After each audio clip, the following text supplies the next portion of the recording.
Hey guys, welcome back to my channel and welcome to part 1 of today's video. So it's really late at night and I've been spending literally all day, today's my one day off, organizing my inside of my studio, fixing up my plants, styling them, giving more room for more plants to come into my home for a fall tour. I've had so many plants come into my collection since my summer tour that I'm trying to get more plants in my studio, but it's very hard with only one window and living in a square studio.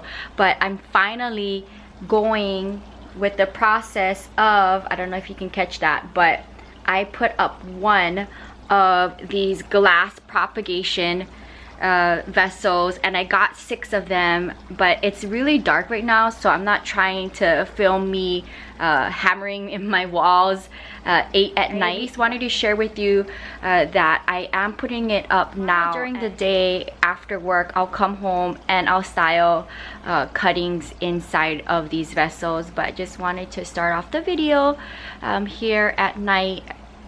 And I think I'm gonna do 3 on each side of my bed and stagger them. I think that is what I'm gonna do.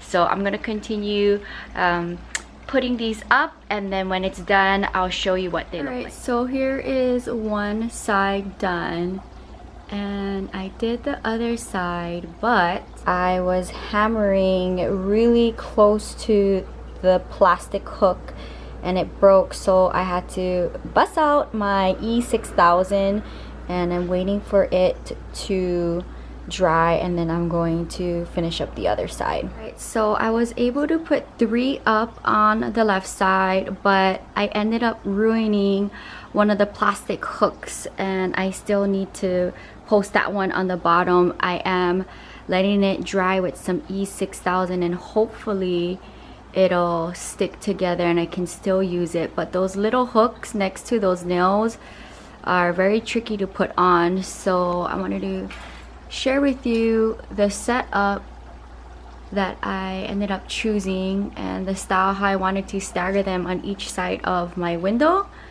and I will pick up the video tomorrow after work. Okay, so here we are. It is a Saturday afternoon and I was able to fix the hook and latch on that 3rd one on the bottom right of the window. So now I'm going to fill them up with water, not all the way, but probably maybe a 1/3 of the way up, and then I'm going to get some cuttings and style the pot babies. I think it turned out really good and I'm really excited to have this as part of my fall tour. Let's see if it's easier to put water in with it here versus bringing it to the sink.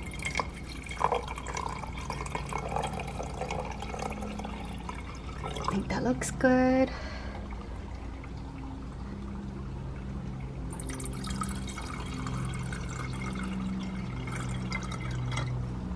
Okay, last one.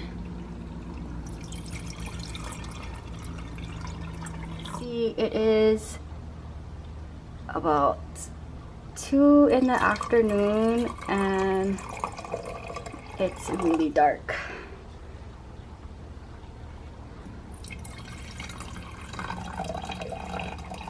Oh, we're gonna need more water. Hold on. Here is the last one. This is the one that I fixed with E6000 and duct tape as another extra precaution, and it worked.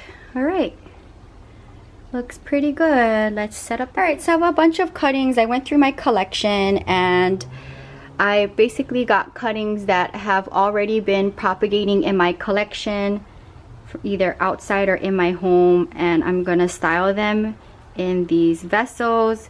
There might be, like this one right here is rooted, but the rest I think of these Tradescantia cuttings is not. I think Abby hears a squirrel out there.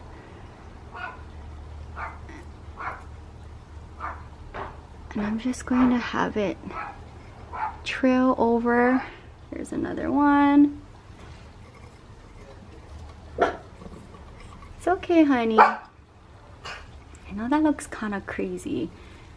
So once I get them all in, I can kind of get them standing up a little bit more straight.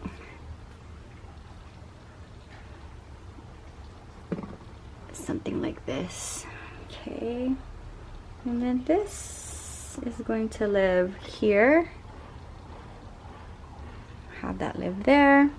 And then here's my philodendron Brazil cutting that I got, and my unboxing as a free cutting. As you can see, it was living in leca balls, and I just took it out, and it's been growing really good in the leca balls, but I figure why not just add it to the wall. And then once I have all of the plants in, I can fill up the water to the desired height. But that looks pretty good. I'll fix it up when I am done with both sides. Continuing on the left side, as my neighbors next door rebuild the fence, I have a bunch of different Tradescantia cuttings. I think there's one rooted, but the rest hasn't. So I'm just going to kind of hard to vlog and do this at the same time. Then I think I'm gonna go with another Tradescantia cutting down here, and I have this one because it fell off while I was watering. And then I have a Ripsalis cutting that fell off when my tree fell down, and I'm just gonna stick it here, and it'll live here, and I'll fix it in a second. But I think this is the look that I'm going for on this side of the wall. Here is the final look. This is the point of view from the front of my bed in front of my plant shelf. I think it looks absolutely adorable, and I'm glad how it turned out.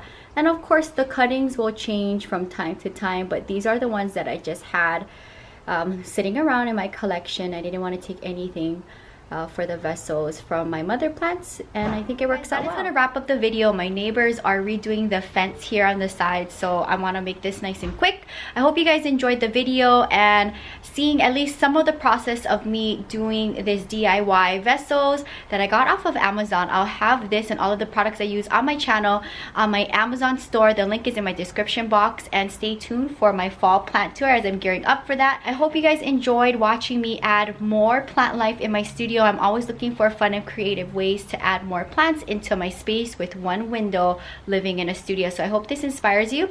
If you're new, welcome to the channel. Subscribe for daily uploads at 5 a.m. and I'll see you guys tomorrow. Until next time, aloha from Santa Monica, California. Bye.